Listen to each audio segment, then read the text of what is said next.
Thanks very much. Okay, I kind of cheated. I didn't do completely the Pechacucha style, so I'm just going to go like this, okay? Yeah.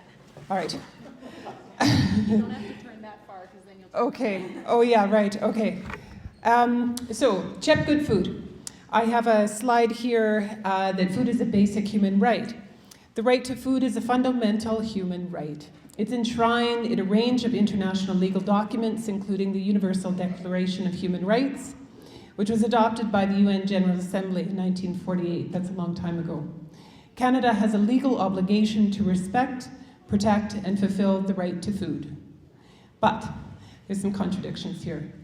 Because in 2001 and 2012, the last time that this reporting was done, 12.3% of Canadian households, representing 1.6 million people, households, experienced some form of food insecurity.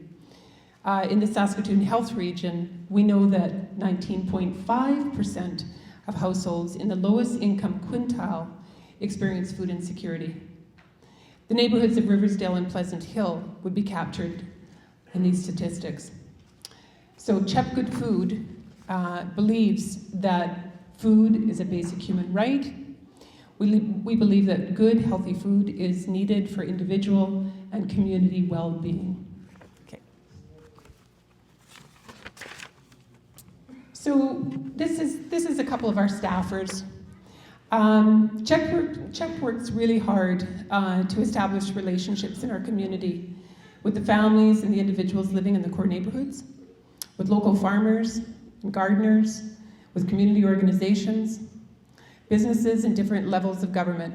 We want to see food in our schools through a universal lunch program and have healthy food in people's homes that they've grown, purchased at affordable prices, and prepared using their own knowledge. We talk about community development at CHEP in a hands-up approach versus a hands-out approach, ensuring that those that access our services are proud to do so. Aren't these kids cute? So we have lots of programs and services, and the next few slides that I'm going to show you are really just kind of an assortment of various kinds of programs that we offer and part of our CHEP family. So this slide is grade 4 students in our Kids Kitchen. It's a 5-session kids cooking and skill development class that's in partnership with the Greater Catholic School Board. So each session runs 1 afternoon per week for 5 weeks at participating schools. This is a photo of a couple of our previous CHEP staffers with Chris Bueller, who's with Floating Gardens in his greenhouse. CHEP operates many community markets in schools and churches at the University of Saskatchewan and Saskatchewan Polytechnic, and we're expanding those.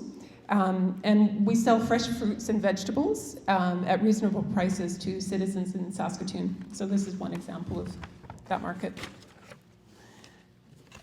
This is our seniors markets. We operate 9 seniors markets every week at seniors residences across the city. And so the markets sell vegetables, fruit, dairy, baked goods, and bread, helping out seniors who live on fixed incomes and have transportation challenges. And cooking classes. These are a lot of fun. The one big thing that people come to CHEP to do is it's kind of like breaking social isolation. So a lot of the collective kitchens that we offer, people come, I think, to learn how to cook, but most importantly, they come to have fun and for friendship. And I think that this is kind of representative of people getting together and having a good time.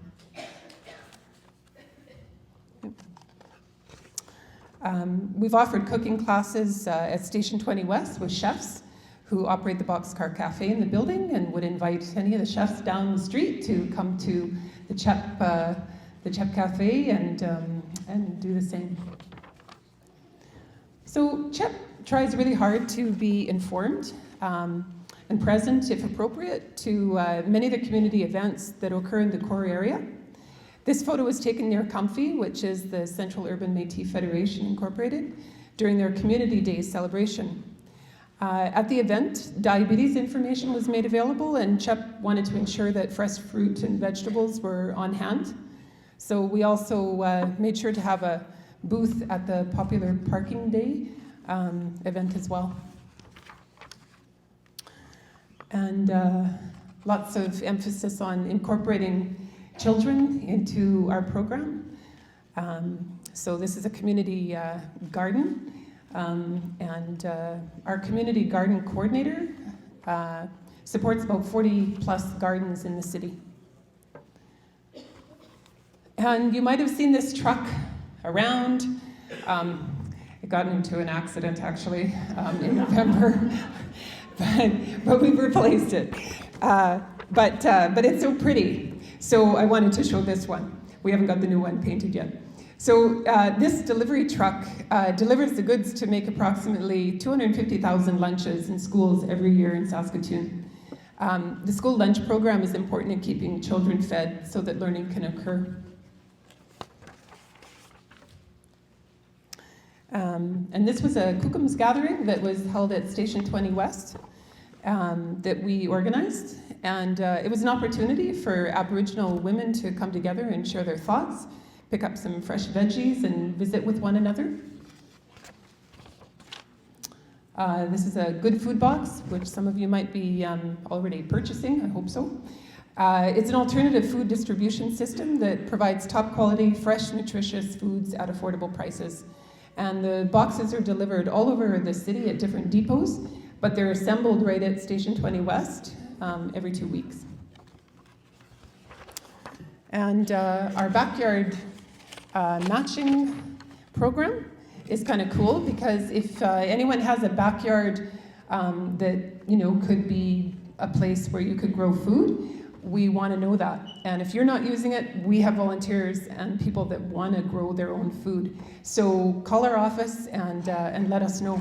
So it's amazing, like if you look the before and after in this picture, you'll see that we can beautify your yard for you. And this is our urban ag intern program. So Dallas, give a wave. That's our intern from last year, and Dallas has graduated from the program, is now going to be one of the coordinators of the program. And so we're going to be soon hiring 5 new interns for that program. And just an FYI, there's going to be right across from Station 20 West, there's kind of a brownfield, and we're going to be doing pot planting in that space. So it's pretty exciting.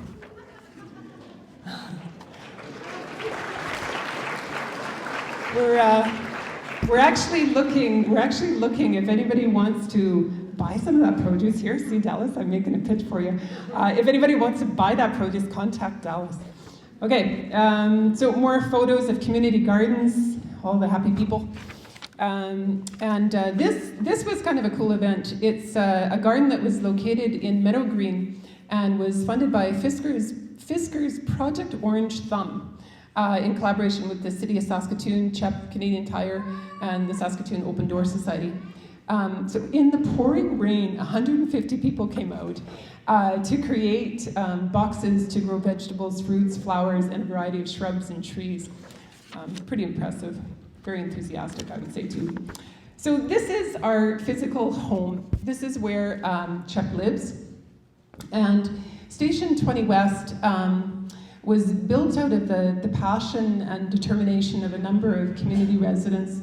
There's probably lots of people in this room that were on that big march where 3,000 people marched around to make sure that the government knew that we wanted a building in the core to represent the concerns and services of residents. We wanted to make sure that there was a grocery store that people could have and that it was a welcoming spot for the neighborhood. And unlike the Planet S article, I'm not the executive director of Station 20 West. I just wanted to put that pitch in there. So, like, the future of Riversdale, I think, could be indicative of the philosophy of Station 20 West, where we represent a number of things to Riversdale and the adjoining neighborhoods, which include access to food, access to employment opportunities and job fairs, access to education, health, and knowledge sharing, and access to parenting support. And all of those things are kind of captured within the Station 20 West building. So, these are a number of the organizations and and things that are available at Station 20 West. They're co-locating organizations, and there's a lot of synergy and enthusiasm, I think, in working in that building. So I just want to do one last little pitch here about the Good Food Junction, which is a grocery store located at Station 20 West. Prior to the store being built, the area of Riversdale and Pleasant Hill was noted as a food desert. So it was really important that there was some place where people could purchase food in this neighborhood, and so that was one thing that was imperative when the building was put together. So one last plug, just because this is a community event and why not. There is a big fundraiser this coming Saturday at Bethlehem High School, and it's a fundraiser for Station 20 West. So there's a poster in the lobby around the chip table if you want to get the information by ticket. And that's it. Thanks.